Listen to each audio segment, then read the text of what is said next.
Hello दोस्तों, कैसे हो आप सभी। आज की इस वीडियो में हम लोग बात करेंगे कि importance of pH in everyday life. हमारे पीएच का जो है एवरीडे लाइफ में क्या इम्पोर्टेंस है। तो आज की क्लास जो है टोटली लिखने के पे बेस्ड है और कुछ नहीं है ज़्यादा, और समझना भी है। लिखने के साथ साथ अच्छे से समझना है। यहाँ से पेपर में क्वेश्चंस आते हैं, ठीक है। तो समझिए, हमारी जो बॉडी है ना, वो works with in the range of 7.0 to 7.8। इस पीएच स्केल पे हमारा जो बॉडी है वो अच्छे से काम करता है। तो यहाँ पे लिखते जाइएगा फटाफट point wise. Our body works with in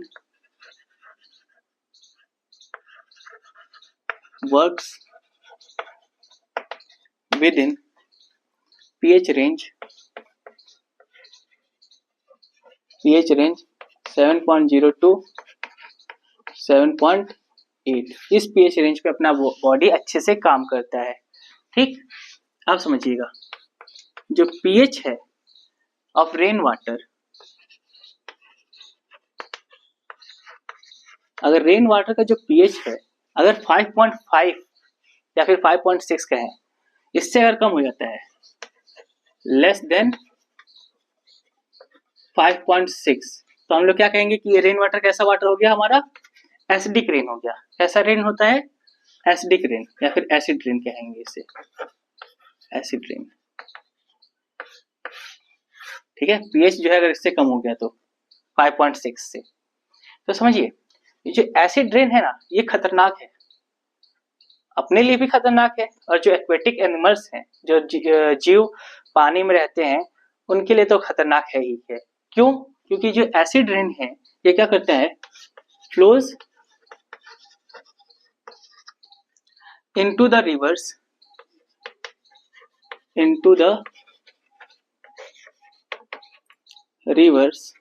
and उसके बाद क्या करता है, ये lower the pH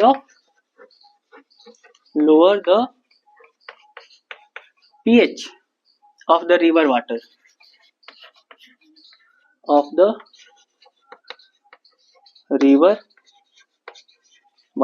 उसके पीएच को ही कम कर देता है। तो अगर पीएच अगर कम हो जाएगा तो बताइए एक्वेटिक एनिमल्स सही से हैबिटेट कर पाएंगे, रह पाएंगे? नहीं। तो इनका सर्वाइवल भी क्या हो जाएगा, सर्वाइवल ऑफ एक्वेटिक लाइफ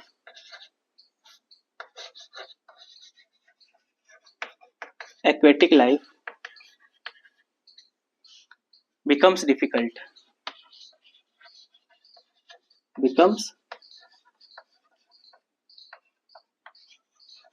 वो डिफिकल्ट हो जाएगा इनको सरवाइव करना, ठीक। तो और सुनिए, जो प्लांट्स होते हैं ना, उनको भी पीएच चाहिए, लेकिन उनका भी स्पेसिफिक लिमिट होता है। अगर उससे ज्यादा हुआ, उससे कम हुआ, तो प्लांट भी सर्वाइव नहीं कर पाएंगे, ठीक है। तो अगर प्लांट्स लिखना चाहेंगे तो लिख लीजिए, plants require a specific pH for their healthy growth. उनको हेल्दी ग्रोथ करने के लिए उनको क्या चाहिए, एक स्पेसिफिक पीएच चाहिए। अगर ज्यादा हो गया तो उनकी ग्रोथ अच्छी नहीं होगी, क्या पता वो प्लांट ही ना बचे, ठीक। तो इतने पॉइंट्स को आप लिखिए। नेक्स्ट हम लोग बात करेंगे, चलिए यहीं पे लिख देता हूं मैं। जो अपना स्टमक है ना, ये पेट, वो क्या करता है, प्रोड्यूसेस हाइड्रोक्लोरिक एसिड। ये हाइड्रोक्लोरिक एसिड को प्रोड्यूस करता है। बताइए, हाइड्रोक्लोरिक एसिड प्रोड्यूस करता है, और इतना खतरनाक, जो कि हमारे अगर उसको निकाल के अपने हाथ पे डाला जाए तो अपने हाथ को जला सकता है, पूरा आर पार कर सकता है, इसको छेद कर सकता है। तो इसको प्रोटेक्ट कौन करता है? आखिर हमारे पेट में HCl निकल रहा है, तो उसको पेट को प्रोटेक्ट कौन करता है? तो पेट में जो है अपने एक म्यूकस भी निकलता है, जो कि अपने पेट के लेयर्स को क्या करता है, प्रोटेक्ट करता है। खैर, इसको लिखिए, अवर स्टमक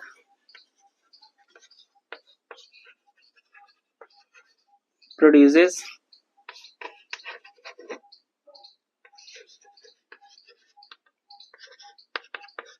HCl, हाइड्रोक्लोरिक एसिड। तो ये HCl प्रोड्यूस क्यों करता है? ये इसलिए प्रोड्यूस करता है क्योंकि ये हेल्प करता है, हेल्प्स इन डाइजेशन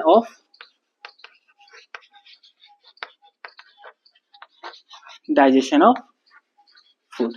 फूड को पचाने में क्या करता है, मदद करता है, ठीक है। देख लिया आप। चलिए नेक्स्ट देखिए,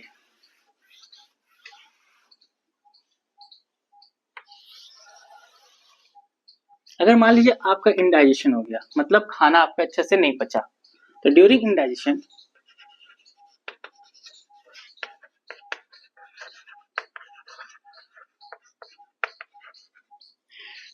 indigestion the stomach produces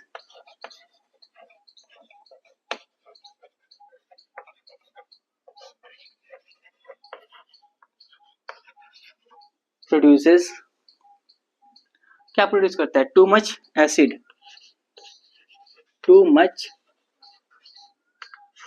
acid, बहुत ज्यादा एसिड प्रोड्यूस करता है खाना जब नहीं पचता है, तो इंडाइजेशन जब हो जाता है, तो जिसके कारण क्या होता है? दिस कॉजेज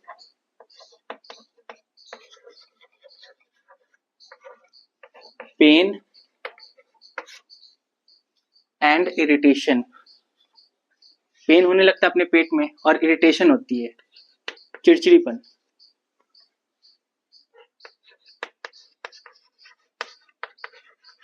और जब ज्यादा हो जाता है तो वोमिटिंग हो जाती है। अच्छा, आपने रियलाइज किया होगा, आपको जब वोमिटिंग हुआ होगा तो उससे पहले आपके मुंह में पानी टाइप का आने लगता है, बहुत ज्यादा वाटर आने लगता है। क्यों? अगर वाटर नहीं आएगा तो ये एसिड जो है आपके वोकल कॉर्ड्स को क्या कर सकता है? जला सकता है। ठीक है, तो इस तरह से समझिए। मैं आशा करता हूँ आपको समझ में आ रहा होगा, तो लिखते जाइएगा फटाफट। तो इस पेन और इरिटेशन से rid पाने के लिए, rid मतलब राहत पाने के लिए, ठीक है, to get rid of this हमें क्या चाहिए? पीपल क्या करते हैं? अगर ये एसिड है तो हमको क्या चीज चाहिए? बेस चाहिए, बेस चाहिए ना। तो people uses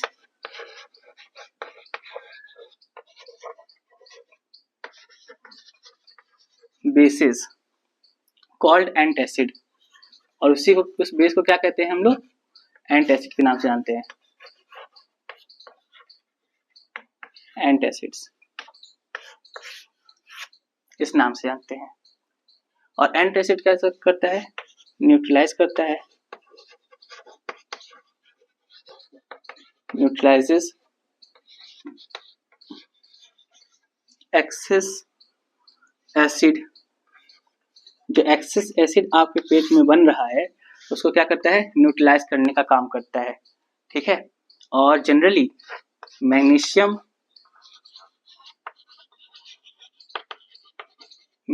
hydroxide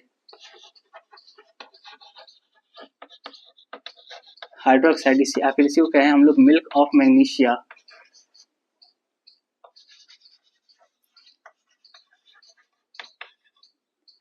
doctor recommend करता है और देता है, ऑफन यूज्ड, ये अक्सर इसका यूज होता है। ठीक है, इतना आई होप आपने नोट कर लिया होगा। अब बात करते हैं अपने तिथि को लेकर। ये पेट को लेकर हो गया, अब तिथि को लेकर बात करते हैं। ठीक, तो pH change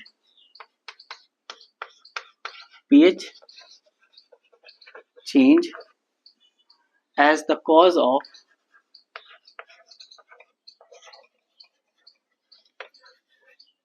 tooth decay।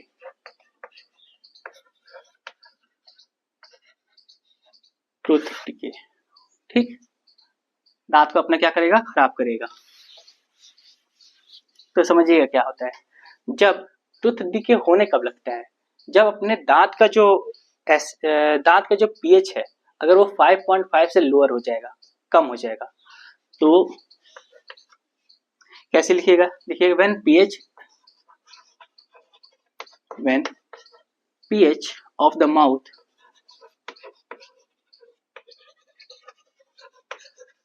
lower than 5.5, इससे अगर कम हो जाएगा तो आपका दांत टूथ डिके क्या होने लगेगा? टूथ डिके होने लगेगा। खैर, टूथ इनेमल जो होता है ना, टूथ इनेमल वो किससे बना होता है? Made up of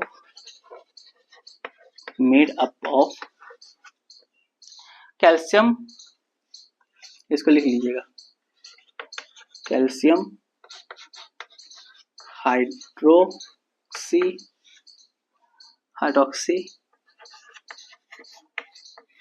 tight, TITE, hydroxy appetite.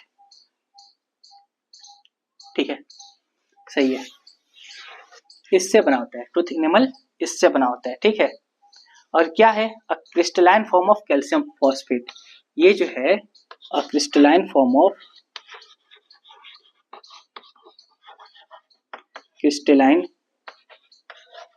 Form है किस चीज का, कैल्शियम फॉस्फेट का, कैल्शियम फॉस्फेट का एक क्रिस्टलाइन फॉर्म है, ठीक है। और ये जो कैल्शियम फॉस्फेट होता है वो हार्डेस्ट सब्सटेंस है अपने बॉडी के अंदर का, hardest substance, hardest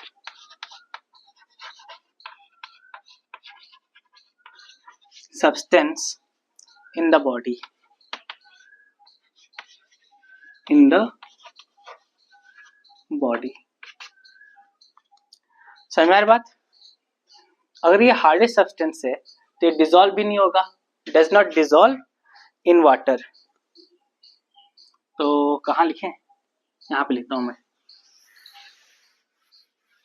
I hope आप नोट कर रहे होगे साथ साथ। तो यहाँ पे समझिए, does not dissolve in water, ये वाटर में डिसॉल्व नहीं होगा, बट लेकिन कोरोड हो जाएगा, खराब हो जाएगा, कोरोड when the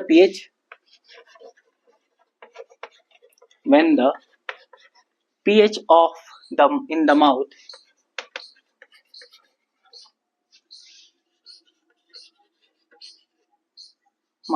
below 5.5, अगर इससे कम जाएगा तो, समझ में आ रही बात, इससे कम जाएगा तो कोरोड होना शुरू हो जाएगा आपका नाथ, ठीक। अब समझिए कोरोड होता क्यों है, इसके पीछे ये एसिड प्रोड्यूस कर कौन रहा है, तो इसको थोड़ा सा कुछ इस अंदाज में लिख के समझते हैं हम लोग, ठीक है। देखिए आपके मुंह में क्या है, बैक्टीरिया है, या फिर खाने में भी बैक्टीरिया होती है, ठीक है, बैक्टीरिया। ये क्या करता है, आपके मुंह में है, इन माउथ, ऐसे लिखिए। आप जब खाना खाते हो तो प्रोड्यूस करता है एसिड, ये भी प्रोड्यूस करता है भाई, मुंह से ही अपना डाइजेशन शुरू हो जाता है, पता है ना आपको, प्रोड्यूसेस एसिड, एसिड को प्रोड्यूस करता है, ठीक। क्यों प्रोड्यूस करता है, बाय डिग्रेडिंग ऑफ, कैसे प्रोड्यूस करता है, सॉरी, ये एसिड को प्रोड्यूस करता है तो कैसे प्रोड्यूस करता है, तो by degrading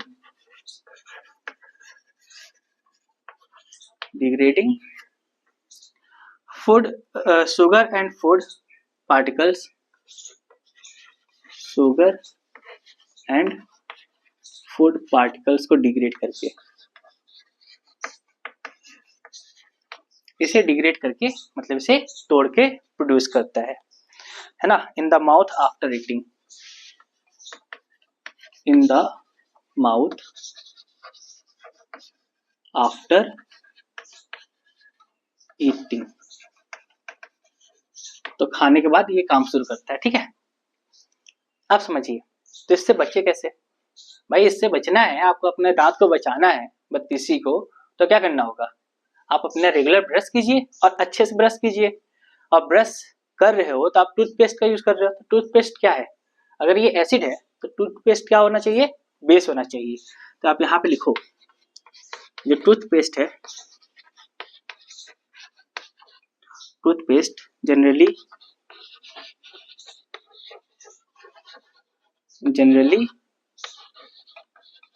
basic in nature, ठीक है, जनरली बेसिक होता है, तो ये टूथपेस्ट क्या करता है, न्यूट्रलाइज कर देता है, न्यूट्रलाइज एसिड, एसिड को न्यूट्रलाइज कर देगा, और क्या करेगा भाई, आपका टूथ डिके हो रहा है तो टूथ डिके को क्या कर लेगा, बचा लेगा, प्रिवेंट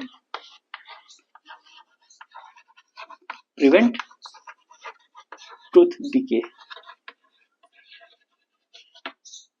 टूथ डिके होने से आपको बचा लेगा। समझ में आ रही बात आपको? ओके, तो फटाफट थोड़ा इसको नोट कीजिए।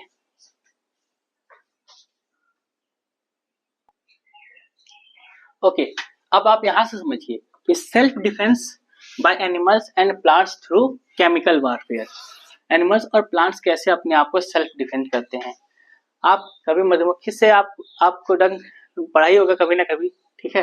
मान लीजिए स्टंग करती है मधुमक्खी, आपको काटती है, तो bee sting leaves an acid which cause pain and irritation. जो बी स्टिंग होता है वो एक एसिड को रिलीज करती है, वो छोड़ती है, जिसके कारण क्या होता है, पेन होता है और इरिटेशन होता है। इसको बचने के लिए हम क्या यूज करते हैं, बेकिंग सोडा का यूज करते हैं। बेकिंग सोडा को आप जहाँ पे काटी है वहां पे रगड़ लीजिए, है ना, रब कर लीजिए, तो आपको क्या मिलेगा, रिलीफ मिल जाएगा। इसी तरह से एक प्लांट है, पौधा है, stinging hair of nettle leaves. ये क्या करता है, इसको आप छुओगे तो ये आपके अंदर मेथेनोइक एसिड को क्या करेगा, इंजेक्ट कर देगा। मेथेनोइक एसिड को क्या करेगा, इंजेक्ट कर देगा। और मेथेनोइक एसिड अगर आपको इंजेक्ट हुआ है तो आपको ऐसा लगेगा कि वहां पे जलन हो रहा है, आपको किसी ने जला दिया है, इस तरह की आपके पेन होगा, बर्निंग पेन होगा। तो इस नेटल लीफ से बचने के लिए वहां पे एक ट्रेडिशनल रेमेडी ये है कि जो rubbing the area with the leaf of dog plant. Dog plant का लीफ होता है, उससे जो है उस एरिया को रब करोगे आप तो आपको रिलीफ मिलेगा। और ये डॉग प्लांट जनरली इस नेटल लीव्स के, मतलब नेटल प्लांट जहां पर है उसके आस ही पास मिलता है। तो आई होप आपको समझ में आ रहा होगा। अगर आपको नेटल लीव से कभी मान लीजिए आप ट्रैकिंग वगैरह पे जा रहे हो या फिर कहीं जंगल वंगल में घूमने जा रहे हो ऐसे ही, तो अगर आपको मान लीजिए नेटल लीव्स आपने छू लिया और आपको जलन हो रहा है तो आप आसपास उसको ढूंढो डॉग प्लांट को, और उसे अपने जहाँ पे जलन हो रहा है वहां पे रब कर लो तो आपको आराम मिल जाएगा। ठीक, तो इस पॉइंट को भी आप अच्छे से अपने कॉपी के अंदर नोट कर लीजिए, यहाँ से क्वेश्चन आ सकते हैं।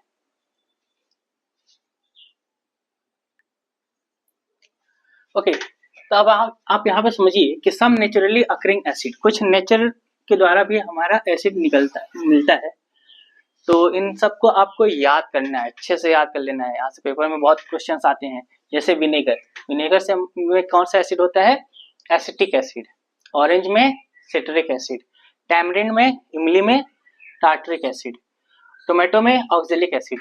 ये दो है ना, ये अक्सर पूछ लेते हैं सब कि टोमेटो में कौन सा एसिड मिलेगा, ऑक्जेलिक एसिड मिलेगा। सोर मिल्क, खट्टा दूध या फिर कहें दही, उसमें कौन सा मिलेगा, लैक्टिक एसिड। लेमन में सिट्रिक एसिड, ये भी याद रखना है आपको। और इन दोनों को एंट स्टिंग या फिर नेटल स्टिंग, इससे मेथेनोइक एसिड। और मेथेनोइक एसिड कैसा करेगा पेन, बर्निंग पेन होगा, बर्निंग पेन। और इनसे क्या होगा, पेन तो हो गई, ठीक है। तो इन सभी बातों को आप अच्छे से नोट कर लीजिए। ठीक, इसके आगे हम लोग बात करेंगे नेक्स्ट वीडियो में। That's all for today, thank you so much.